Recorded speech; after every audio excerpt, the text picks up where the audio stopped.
Hello, Mark. Good morning. Hey, good afternoon, Mark. Yes, it is. Okay, we're gonna go ahead and start Project Review Committee for July 13th at 1:32 p.m.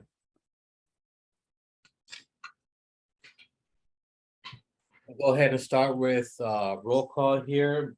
Jason Reidenauer, the Community Development Director, Oscar Cepeda, myself, the Associate Planner.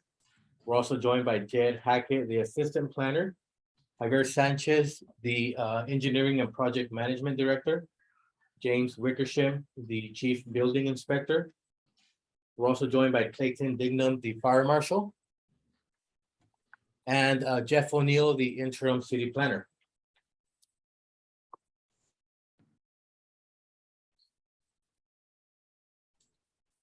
Okay. At this time, I'm going to go ahead and open oral communications. This is the opportunity for members of the public to address the committee on any matter pertaining to project review.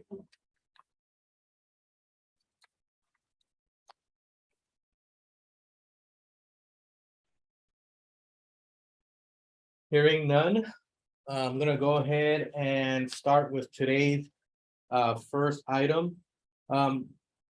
Jed, would you be able to pull up the site plan real quick for us?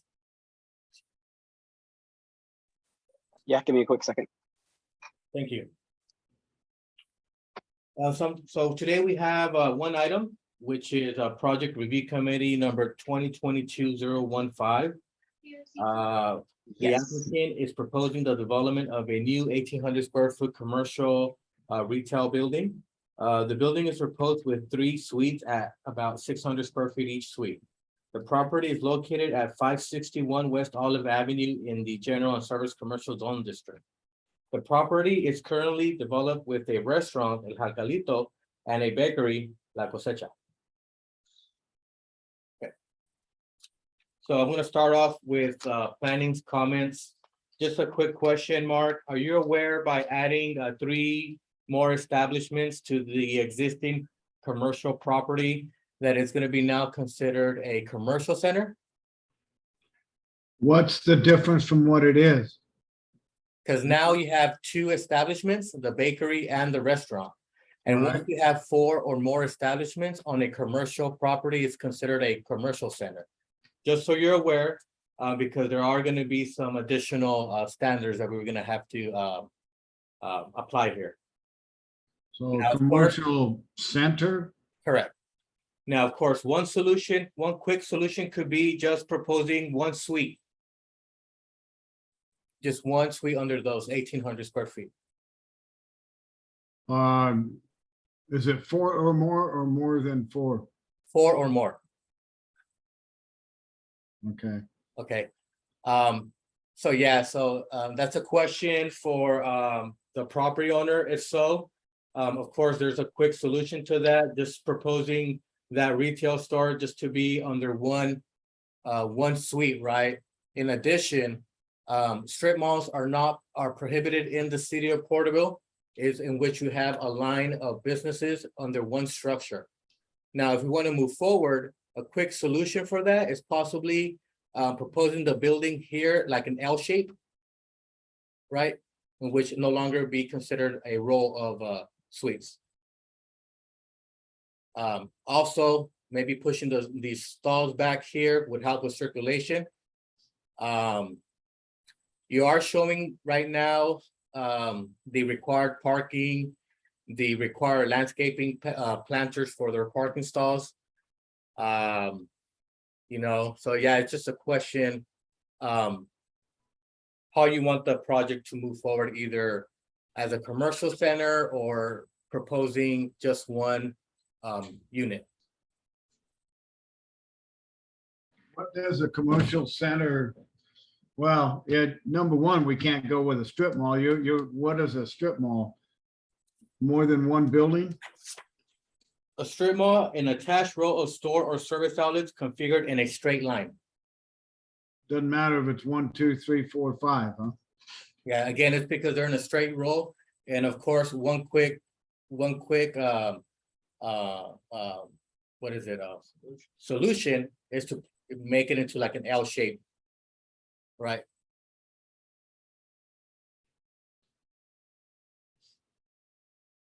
Now, of course, our other planning comments are pretty standard for landscaping, the trash enclosure. Public improvements may be required pending on evaluation and, right, you know, lighting for the parking stalls, for the parking area, trees. Any mechanical equipment has to be screened if on the rooftop. The new building has to be architecturally compatible with the existing development. Also, providing more architecture articulation to the facade. The proposed building, like I stated, it's in a row. There's no indentation in plane. So again, a quick solution to that would be what I suggested if we're gonna move forward with the commercial center.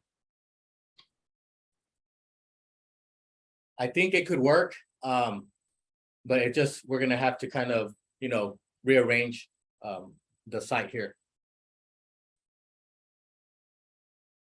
Also, just to throw it out there, commercial centers requires to have like outdoor seating, pedestrian connectivity from buildings to buildings, and also the right of way. You know, and also again in regards to the design, for it to have a integral theme between the buildings.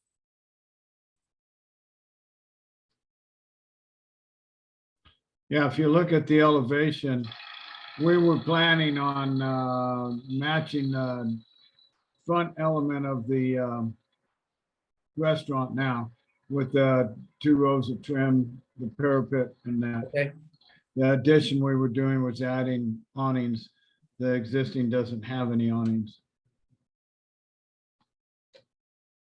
So yeah, again, all of our other comments are pretty standard planning comments.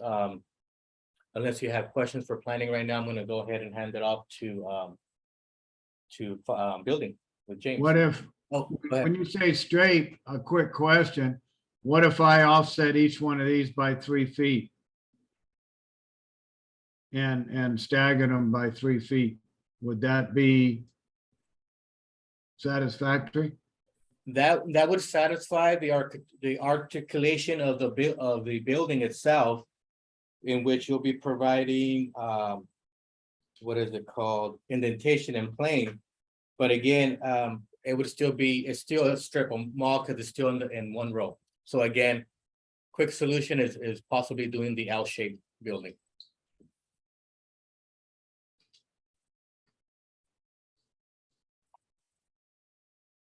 Okay, All right, thank you.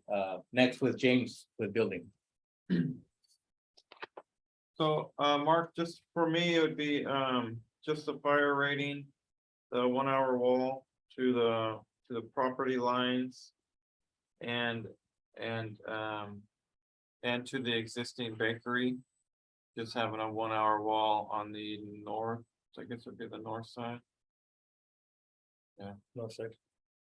And then, path of travel, to the building from the sidewalk would be required. And then this, just the standard comments on plan submittal. On either the e-submittal or the paper form. question on that, James, on the existing bakery building, you're gonna want to put a 1 hour wall on that? No, on the new building. Oh, between the bakery and that? Yeah. We've got 10.5 feet there between the buildings. Right, Okay. Less than 20, right? yeah, and then also the property line, so either to the west, or if you do the L shape. To the west and south. Gotcha.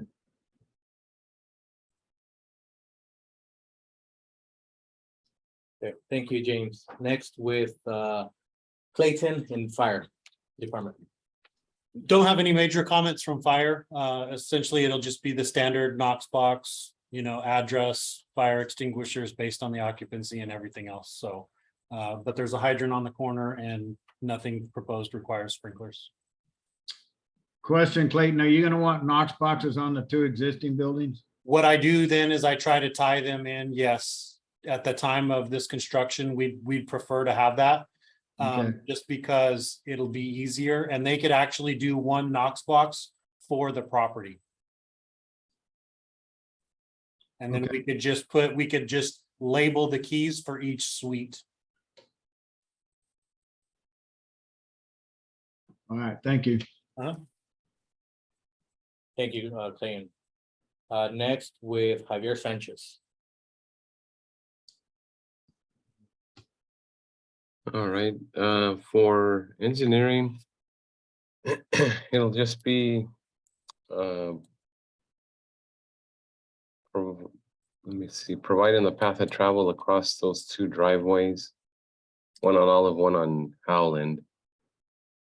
A street light at the very south east corner of the property at Howland. And then the MS4 requirements to store some drainage on site. The what on site? I missed that. The storm drainage per the MS4. So again, like vegetated swales, pervious concrete, underground storage type stuff.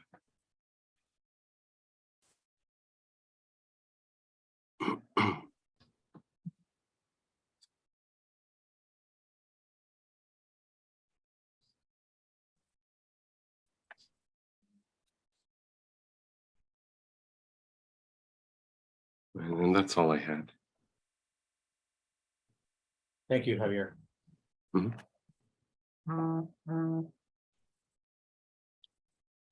Looks like that's pretty much all from staff. Looks like you are providing what would look like a triple bin enclosure there, which would be a comment from field services. But other than that, Mark, I'm open here to meet with you if you want to work solutions here for this development. Unless you have any other question for staff at this time. No, Okay. Sounds good. So I'm gonna go ahead and end today's project review committee meeting at 1:45 PM. We're gonna go ahead and gather today's comments in the letter, hopefully to get them out in about 2 to 4 weeks. This project may require to resubmit for PRC. That way we can kind of see the new layout. gotcha. Thank you, Mark. All right, thank you.